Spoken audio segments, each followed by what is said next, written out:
Hey everyone, welcome back for another deep dive. Today we're going to be looking at something that might sound a little dry at first, academic journals. Oh, But stick with us because we're yeah. going behind the scenes to meet the people who really decide what knowledge reaches the world, the journal editors. Yeah, it's true. It's easy to forget about them. We always think about authors, Right. and their findings, but The research itself. yeah. Yeah. But editors, they have incredible power to shape Oh yeah. whole fields of study. They really are the gatekeepers. Hmm.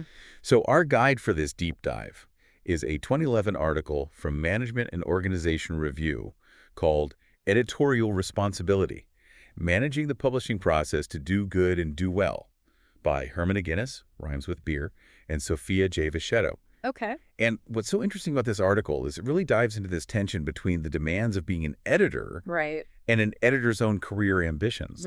Yeah, because on the one hand, they're spending, sometimes upwards of 26 hours a week managing the journal, building relationships with all the reviewers, guiding authors, doing all this good for the community. Right. But then at the same time, they're researchers themselves Yeah. trying to, climb that academic ladder, and that relies on their own publishing success. Yeah. So it's like almost two full-time jobs. Yeah, Each with their own pressures and rewards. exactly. I can already see how this could get a little ethically tricky. Oh, absolutely, yeah.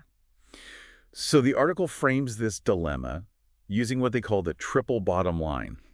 Okay. Have you heard of this before? Yeah, it's business term. Yeah. Yeah. So you've got the economic bottom line, Mm. which for editors would be their own career advancement. How are they doing for themselves? Right. And then there's the social bottom line, which is how are their actions impacting all the different players, the authors, the reviewers, the journal's reputation, Yeah. even professional organizations. Yeah, all the stakeholders. Yeah. Okay, so then I'm thinking if we're applying this business analogy, the third piece would be the environmental bottom line. Right. And I don't think we're talking about recycling papers here, are we? No, not quite. Yeah. It's more about the broader impact, on the knowledge ecosystem. Okay. So think about how an editor's decisions influence what research gets funded, what gets published, what then gets, taught at universities, Wow. what the media reports on, and ultimately how the public understands an issue. Okay, so now this is a much bigger deal than just, accepting or rejecting a paper. Yeah.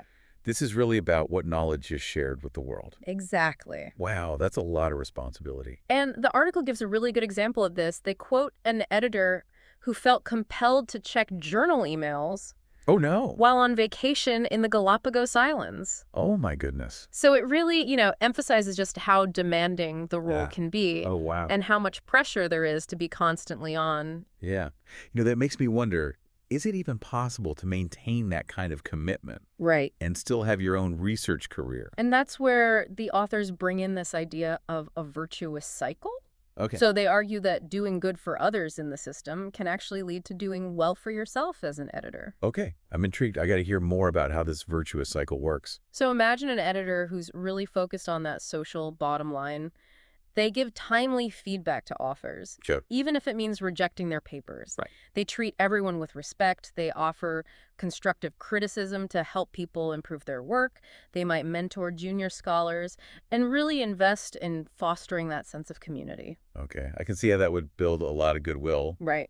People would want to submit to that journal Exactly. knowing that they're going to be treated fairly. Yeah, and that leads to better quality submissions, Right. which then boosts the journal's reputation and impact more citations, maybe even media attention. So that's the environmental bottom line, getting a boost. Okay, so the editor's dedication is benefiting them in the end as well. Right, because then the journal's success leads to more resources, a bigger staff, maybe even awards and speaking engagements for the editor. Wow. And of course, all of that makes them a more attractive candidate for promotions or jobs at, more prestigious universities. Oh, yeah. So the cycle continues, fueling both individual and collective success. But this all sounds a little too good to be true. Yeah. Don't things ever go wrong in this system? Of course. Yeah, there are definitely risks. And the article talks about, a big one is that editors could get caught up in this publish or perish mentality. Right. That's the dark side of academia, where career advancement is so closely tied to how much you're publishing Right. that some people might cut corners or even, engage in unethical behavior just to get ahead. And I can see how that pressure could trickle down to the editor's role too. Yeah. Instead of carefully, nurturing the journal and its community, Yeah. they might be rushing through the review process Right. just to get more papers out the door. It's going to boost their own publication record. And then there's another danger that the article points out, which is editorial bias. Oh, yeah. We all have our own perspectives, our own areas of expertise. Sure. And it's really easy to unconsciously favor submissions that align with our own interests. Right. Even if they're not the most groundbreaking or the most rigorous. That's a good point. I hadn't really thought about that. Yeah. How do journals safeguard against that? Well, a lot of journals use a double-blind peer review process. Okay. So both the author and the reviewer's identities are kept hidden. Oh, interesting. And that can help reduce bias, but it's not foolproof. I see. Because the editor still has to select those reviewers. Right. And they might unconsciously gravitate towards people who share their views. So there's still a lot of trust involved in this system. Yeah. Trust that editors will, put the journal's mission first, and that reviewers will provide honest feedback. Yeah. What happens when that trust breaks down? Well, that's when we start to see the makings of what you might call a vicious cycle. Right. The opposite of that virtuous cycle. So imagine an editor who consistently favors submissions from their own network.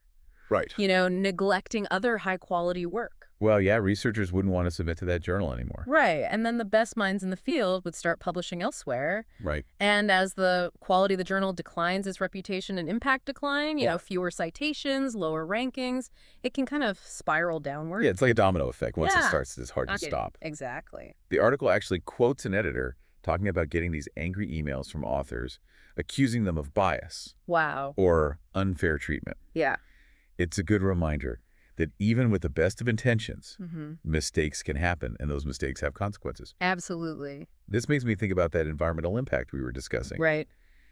If a journal loses its credibility, doesn't that hurt the flow of knowledge to the wider world? Oh, absolutely. Think about it. Universities rely on these journals to inform their curricula. Sure. Policymakers use research findings to guide their decisions. Right. The media often reports on the latest scientific discoveries. So if these journals are publishing biased or just low-quality research, it can have a ripple effect throughout society. It really makes you think about how much we depend on the integrity of this whole system. Yeah, it's a shared responsibility. Yeah. And it goes beyond just the editors. Authors need to conduct their research ethically.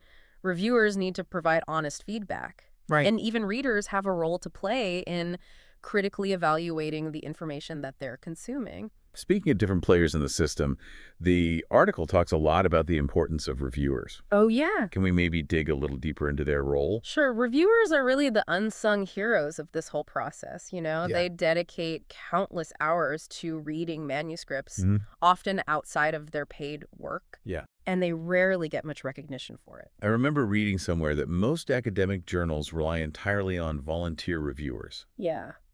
That's a huge amount of unpaid labor. It is. That's going into ensuring the quality of this research. Yeah, and it's something that editors need to be mindful of. Right. The article talks about creating a positive and supportive environment for reviewers. It's more than just sending a thank you note. Right. It's about providing clear guidelines, offering feedback on their reviews, and just recognizing their contributions to the field.